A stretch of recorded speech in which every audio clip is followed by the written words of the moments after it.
आज मैं आपको बताता हूं कि भारतीय जनता पार्टी का उदय कब और कहां और कैसे हुआ। यह कोई रातों रात बनी हुई पार्टी नहीं है, बल्कि एक लंबे संघर्ष और विचारधारा और विजन के साथ बनी हुई पार्टी है। अब हम आपको बताते हैं कि भारतीय जनता पार्टी इस सत्ता में कैसे पहुंची और उसका क्या इतिहास है।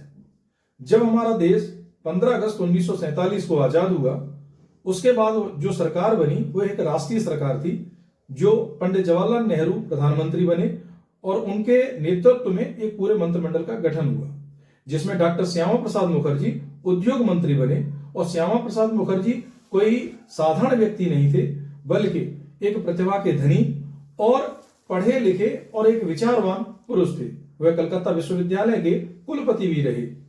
उन्होंने पंडित जवाहरलाल नेहरू से राष्ट्रीयता को लेकर या कई मुद्दों को लेकर उनके मतभेद थे। इस प्रकार फिर उन्होंने, जो कि उस सरकार में केंद्रीय मंत्री थे, उन्होंने उस पद से इस्तीफा दिया और 21 अक्टूबर 1951 को भारतीय जनसंघ का गठन किया और कांग्रेस के विचारधारा के खिलाफ या कांग्रेस के खिलाफ एक संघर्ष शुरू किया।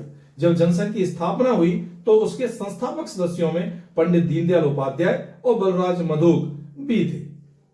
1951 से यह पार्टी ने अपना काम शुरू किया और 1952 के पहले चुनाव, 57 में और लगातार कांग्रेस के खिलाफ चलती रही।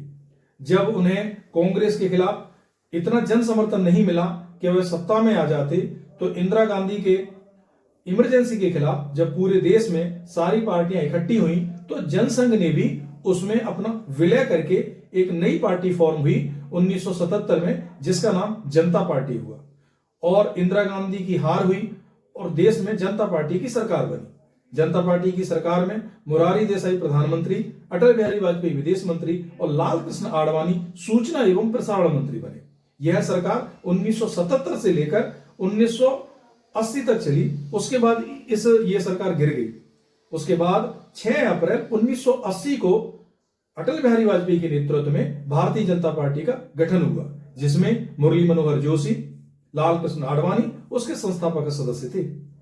1980 से लगातार भारतीय जनता पार्टी ने पूरे देश में संघर्ष किया।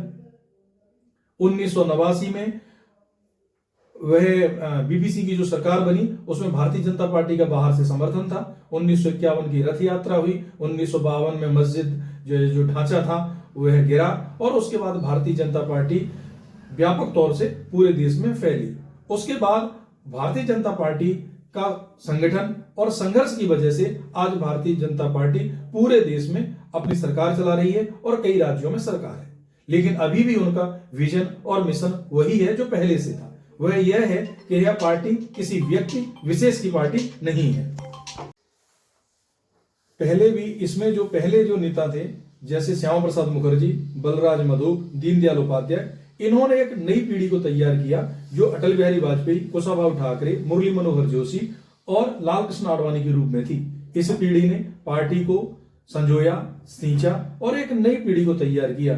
वह पीढ़ी थी नरेंद्र दामोदर दास मोदी, राजनाथ सिंह, उमा भारती, अरुण जेटली, प्रमोद महाजन, सुषमा स्वराज, ऐसे अनेक नेताओं के तौर पर यह भारतीय जनता पार्टी की तीसरी पीढ़ी थी। और अब चौथी पीढ़ी का निर्माण हो चुका है, जिसमें योगी आदित्यनाथ और नितिन नवीन सरीखे जैसे नेता हैं। जब पार्टी अपने परिवार की न होकर एक पार्टी के लिए काम किया जाता है और पार्टी के कार्यकर्ताओं को शीर्ष पर पहुंचाया जाता है, वह पार्टी एक लंबे समय तक चलती है। यही कारण है कि भारतीय जनता पार्टी पूरे देश में कई राज्यों में सरकारें हैं और केंद्र में तीसरी बार जीत कर आई है, क्योंकि यह पार्टी किसी परिवार की नहीं बल्कि कार्यकर्ताओं की पार्टी है।